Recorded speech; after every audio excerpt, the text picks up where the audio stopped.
Evening, almost 7 o'clock here, and welcome to Chat and Tales with Jen. Tonight I'm making dinner, and my meals came. These are beef patty with cheese and cinnamon apples. And I decided I'd like to make some French fries to go with it. Now, I leave the skin on my potatoes. You do what you like. I scrub mine really well with, I use one of those wash rags with the, I'll just show you.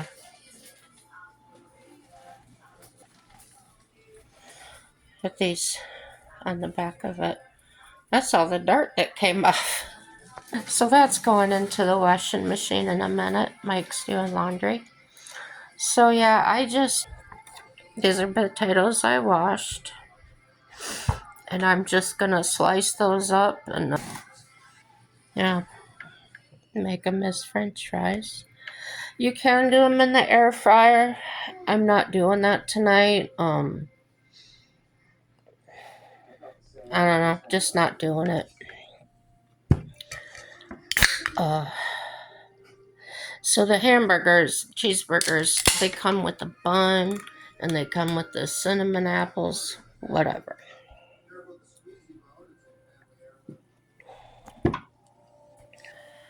I don't ever, not ever.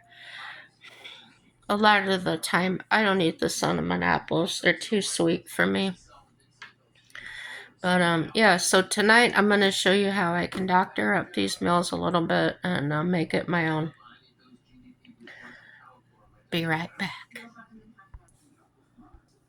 And there they are, all chopped up. When I'm deep frying, I leave them a little bit thicker like that.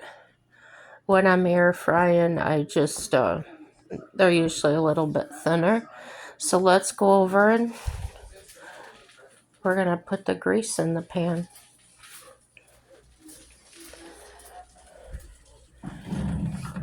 I'm going to start it to get my pan hot. About there. And I'm going to start with a sort of clean skillet. Well, you saw the last thing I made in it was eggs and all that butter and oil. So what I've done is I've just wiped it out. When really all I had was oil or like that, I just wipe it out and add my oil to it if I want to fry something, which isn't very often, but once in a while, I just gotta have it. How much oil do I put in? Well, I'll show you. The amount of oil do I put in? Enough.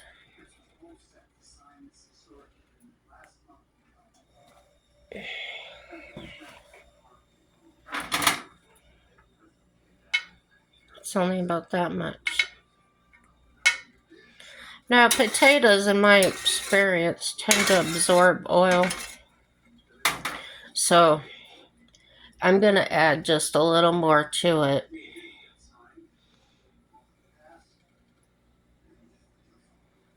So, my potatoes, they can stay. They don't have to necessarily float. This is just how I do it. And when they come out, not sure if you've ever seen these or have one of these. I call it a bun warmer.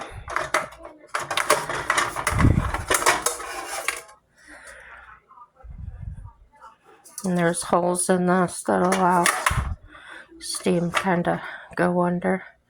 Well, anyhow, that's what I use to put my potatoes in.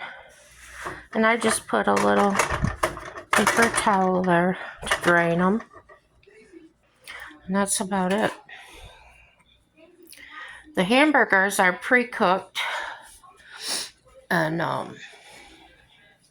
so I don't really have to do anything there.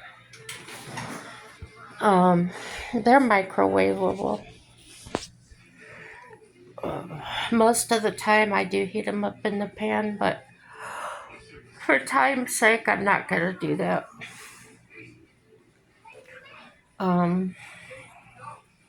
Sorry guys, I just woke up from a nap a little bit ago. Ooh, so, gosh, what was I saying? I don't know, don't mind me.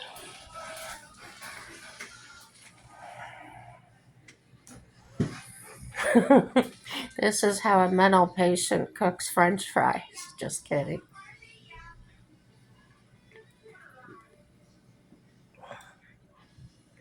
It's a little more tricky showing you cooking today because Mike didn't want to participate. I couldn't even get him to hold the phone. He's busy. He's doing laundry and that. So, I just opened these packages here.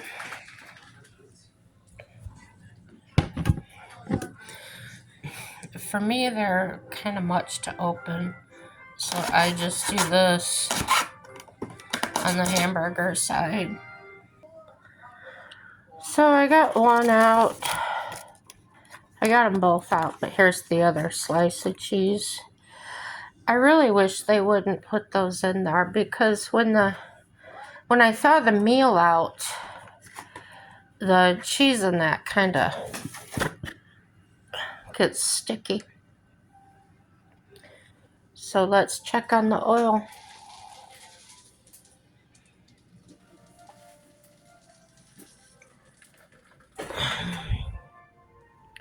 Looks like it's starting to some bubbles along there. And it's looking watery. That's how I can tell it's hot. But at this point, let's just take a potato. And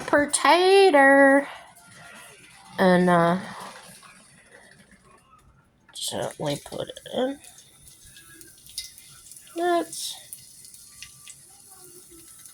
It's just about there. So, got them all in there. That's a good temperature. What's my temperature on the oil? Hot enough. Yeah. You've been cooking as long as I have. You kind of just know how to gauge it. Now I go back and forth between that back of the stove, so I'm going to put one of these on. And that's basically protects my arm if I want to reach back here. And I will. I'll turn this down up to about there. Basically, that's because it's reached the temperature I want to. And because it's cast iron, it does really well at maintaining that heat right there. So I can prevent it from going way hotter by turning it down, and rest assured that it's going to keep right on cooking. Be back. Now what I'm looking for is it to do just like it did. You hear the difference in the oil? Yeah. That tells me that them taters are getting up to temperature on the inside as well. And some of them are floating. So I just check them out, move them around a bit, turn them over. Just take a gander, make sure nobody's burning in there. And that's about it. Get the oil off me. And we'll cover them back up and wait a little while longer. You guys play games on your phones, tablets, computers? I do.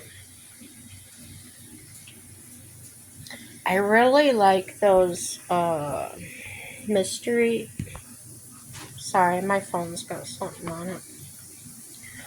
It's like a mystery game. Anyway, you're a character. And you go through and you have to solve these puzzles to get through the storyline. And I enjoy it a lot. There's a couple that I just downloaded. Totally different kind of games that I normally wouldn't play. And one is you undo screws to get the pieces off, and then another one is the yarn. You unravel the yarn. They're okay.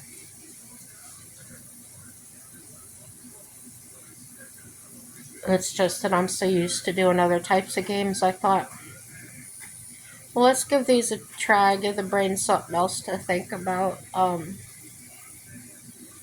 What else? Not awake. I was watching some YouTube earlier. Mike and I were sitting there and watching these yahoos go after the ICE and the police, and life is so more important than that. And I am really glad. I think I've told you this before. I'm glad that you and I are here experiencing life at the same time that we are. I'm just gonna move these taters around again. No search and show. No search. No reason to show you. Because I'm just doing the same thing I did a couple of seconds ago. And, ooh, I got one that's getting a nice big bubble in it. I'll show it to you. See it? Right here. Those are good to me because they get a little bit crunchy on the outside, nice soft in the middle. Oh, excuse me. But I really am glad to be alive with you all and experience these. My goodness, I'm sorry. My body's got a mind of its own. Isn't it great? Life's got a funny way. It's not even funny. But you ever be going along in your life, think it's, just cruising along, and you got everything down, you got your routine, and then all of a sudden the wheels fall off. And you're suddenly in a place that you don't recognize that, how did I get here? What happened? I was doing everything right. This is the way I take it. Number one, I am not a person for change. I dislike change. Um, Even when it's time I'm going to move or something, I've always, I've gotten it done, but I'm always dragging my feet, wait till the last minute, and then get it all done.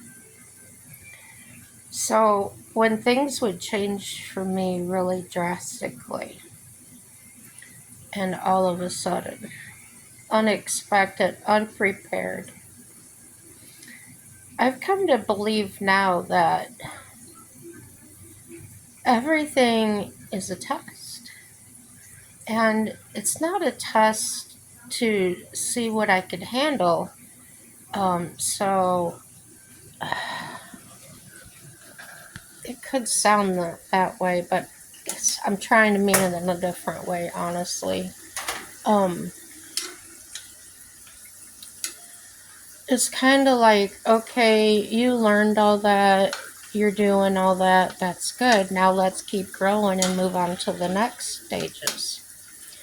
And you'll take the experiences that you learn, and hopefully you'll carry it into the next thing. So the next things hard, more difficult, and you're using your skills and your tools in a different way. But how are you using them? Um, I'm using things I can to put out there on here that hopefully it'll give someone a little confidence, or just know that somebody's there for you. I'm glad that you're there for me. Um, so what I learned, and this kind of showed itself yesterday, I'm getting there. You know, I was a locksmith all those years and working on my cars like my dad taught me to, and um, getting married to Mike and realizing that he did not have the first clue about cars, and that his dad never showed him. So in that way, I think, wow, how lucky was I? How blessed was I to have a father that did show things to me. And when I had a problem, would sit down and talk about it. And if it was something we could do, we did it. If it's something we didn't know how to do, we could try it.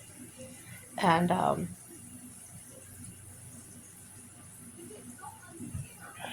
we messed around with stuff and find out if it worked or not.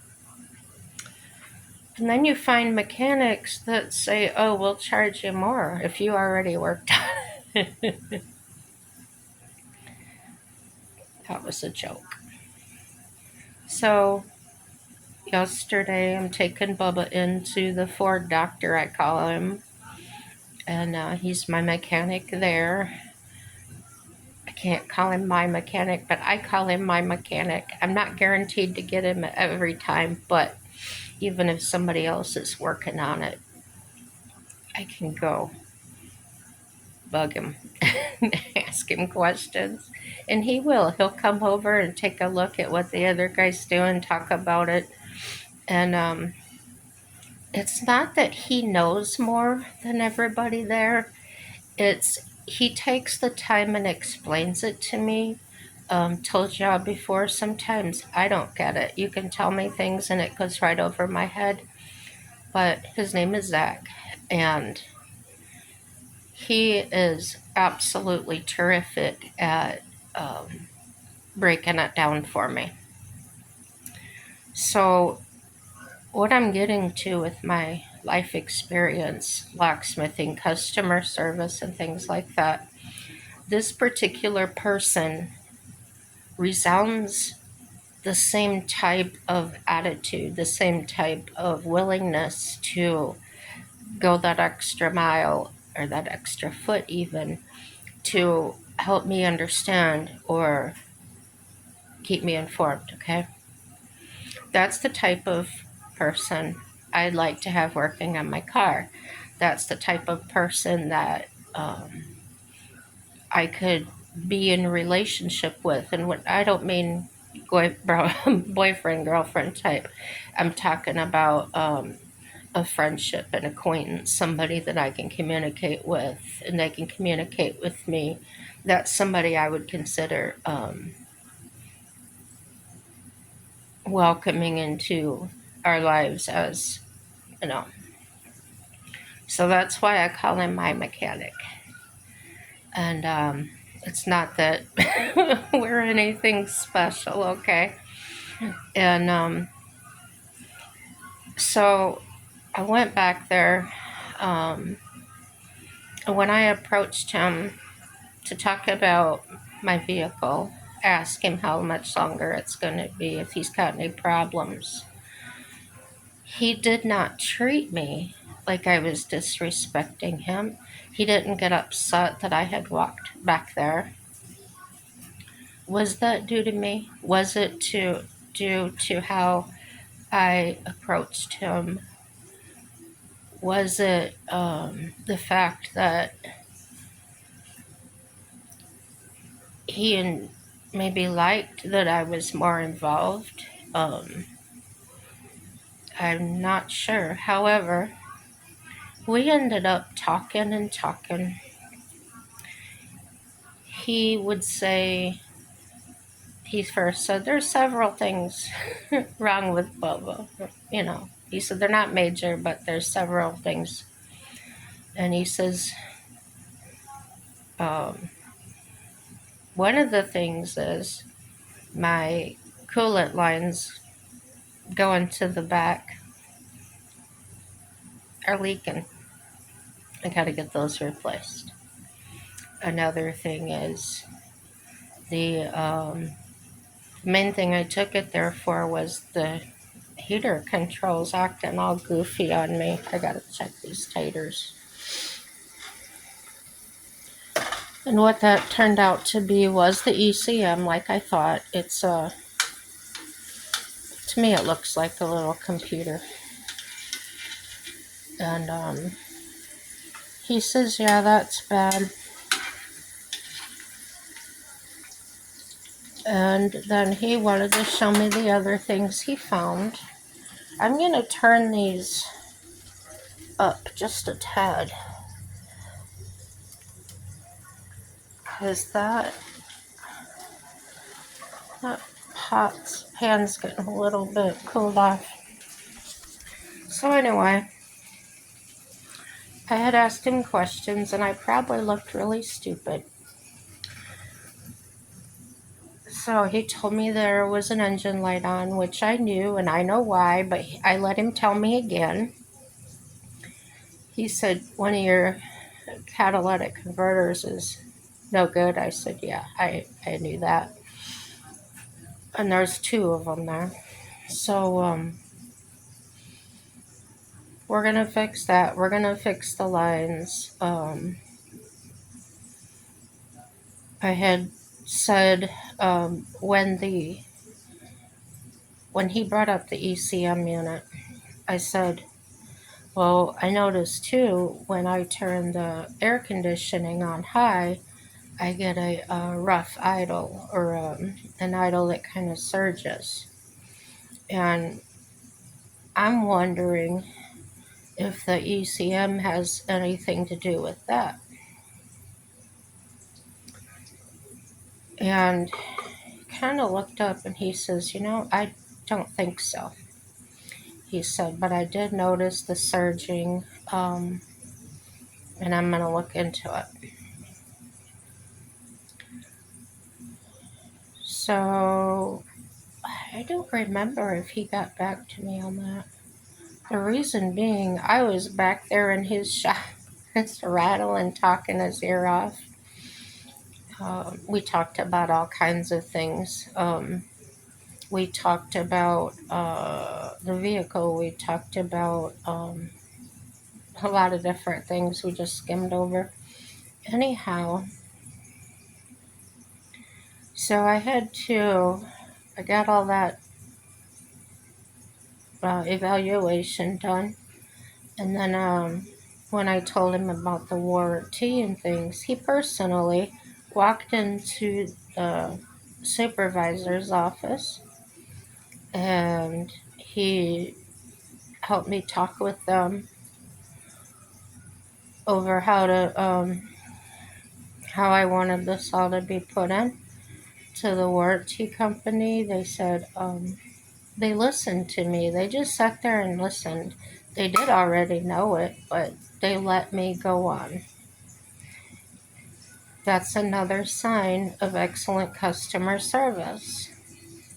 So remember, if you go to a customer service and they dismiss you, they put you off, then it's probably time to complain.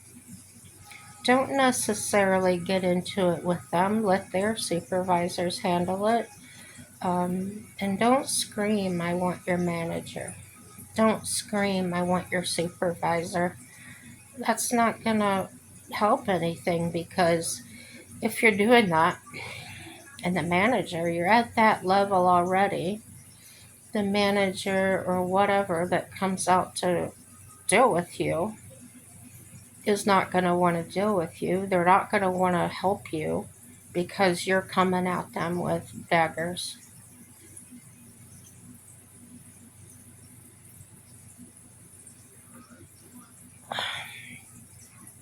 I have gone into that Ford very upset.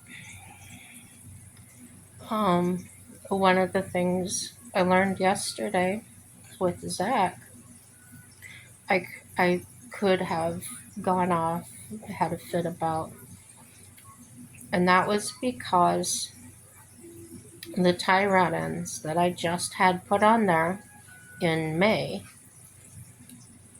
the boot on it was broken and there was grease coming out of it.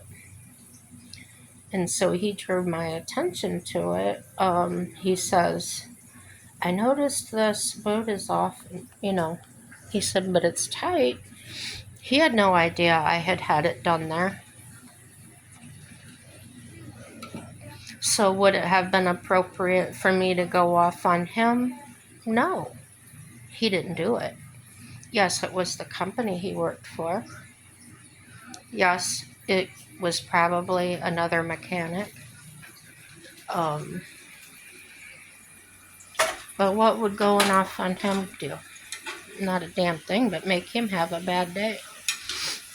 And who wants that? Who wants to deal with that bitchy person? I certainly wouldn't.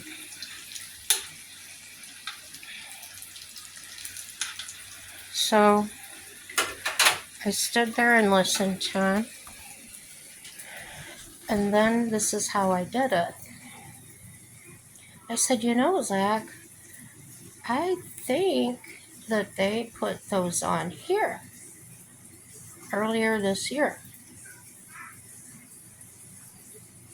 He says, really? I said, yeah. And he says, let me look that up for you.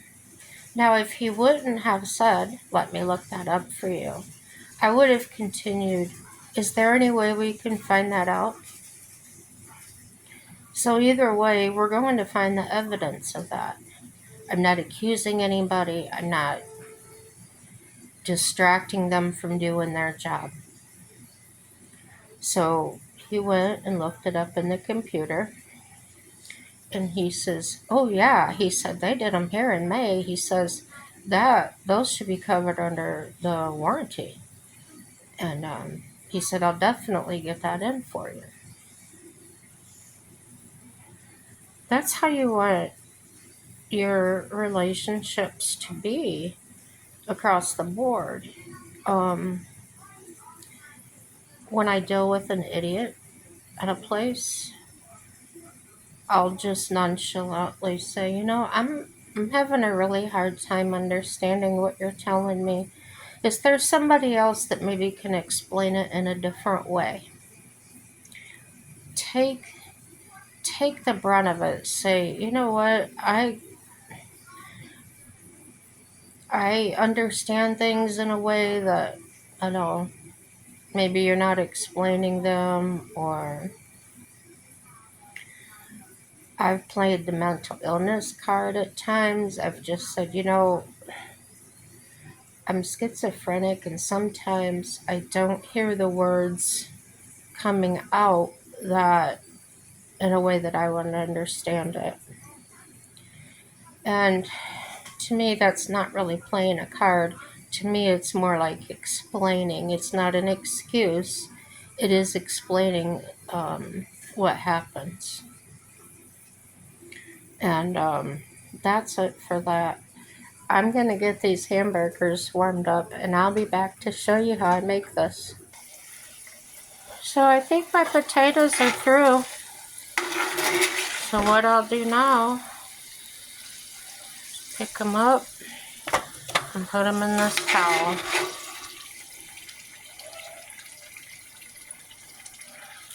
I am picking up a little more grease oil than I want to. So I'll get these out.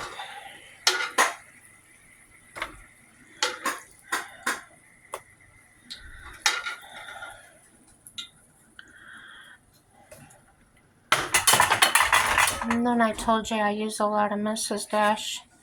This is the one I'm using. Table blend seasoning. There's no sodium.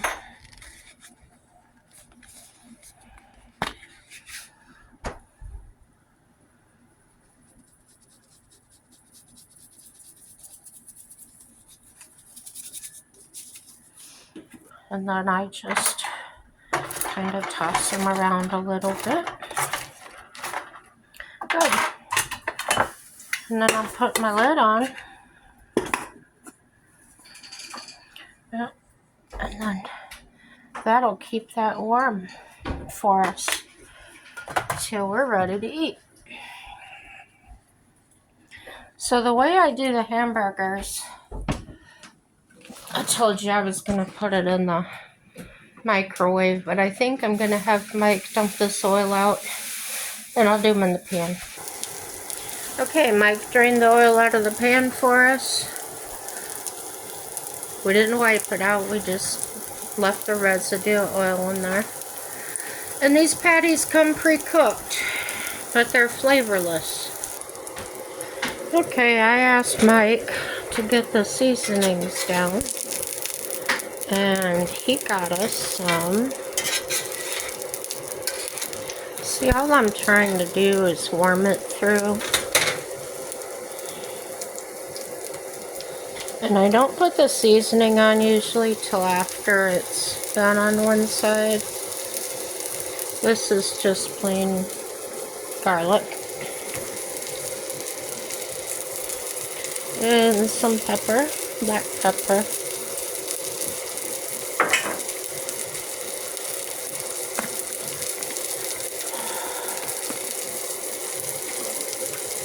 Just season them however you want to. Tonight I'm putting a little Italian seasoning on, just for kicks.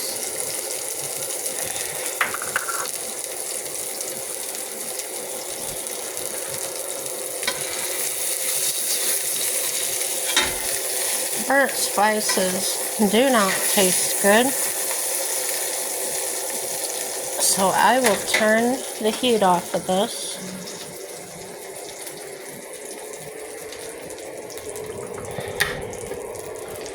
I did flip them over to put those spices on the bottom.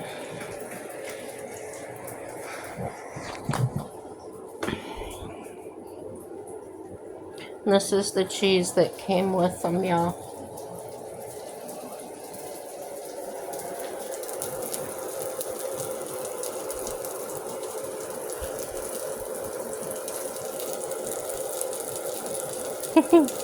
I'm not doing too well with this one-handed. Hold on.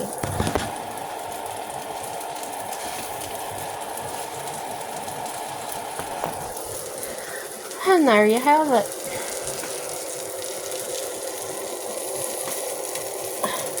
This cheese tends to melt very quickly.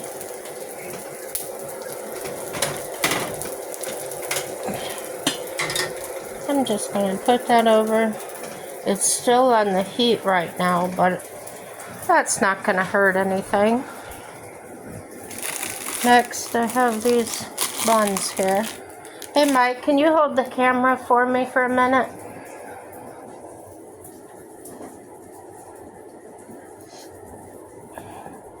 Mike's gonna give me a hand here. So then I just, like I said, all this comes with the meals. I don't have to go buy anything separate. Just the condiments if I want some. Don't have to pay for tomatoes. Just some nice resident left these beautiful tomatoes, and I'll be right back. Now on Mike's on Mike's hamburger, he likes some mayonnaise and ketchup, and he likes a lot of mayo. So I go ahead and put it on both sides. More mayo the better. That's what you say.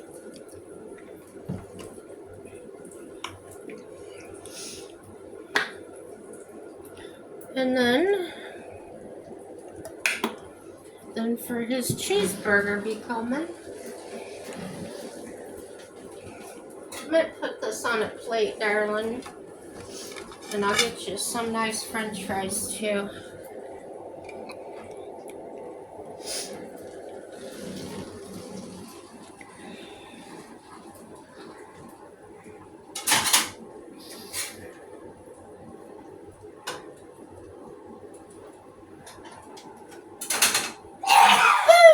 God bless you. Thank you.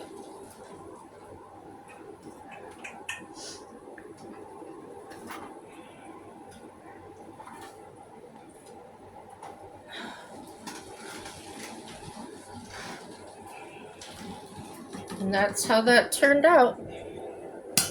Looks yummy, yummy, yummy. Food for my tummy. So when I make my plate, Mike calls it being frou-frou. But I'll warm my bun a little bit in this pan. She likes her buns toasted. I just don't like hard bread. She likes them like she likes her men dark and hot. That doesn't make sense. You're not dark. No, but I am hot. Yes, you are.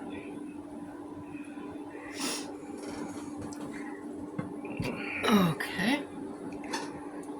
This is what I put on my bun. Pickle mayo. And I got this nice red. If you guys, oh, it's awesome. I'm gonna cut this one from the end.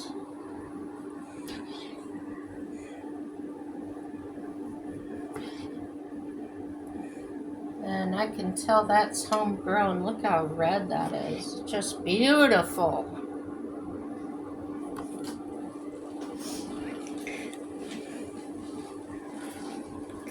I may have you put one on mine. It looks good.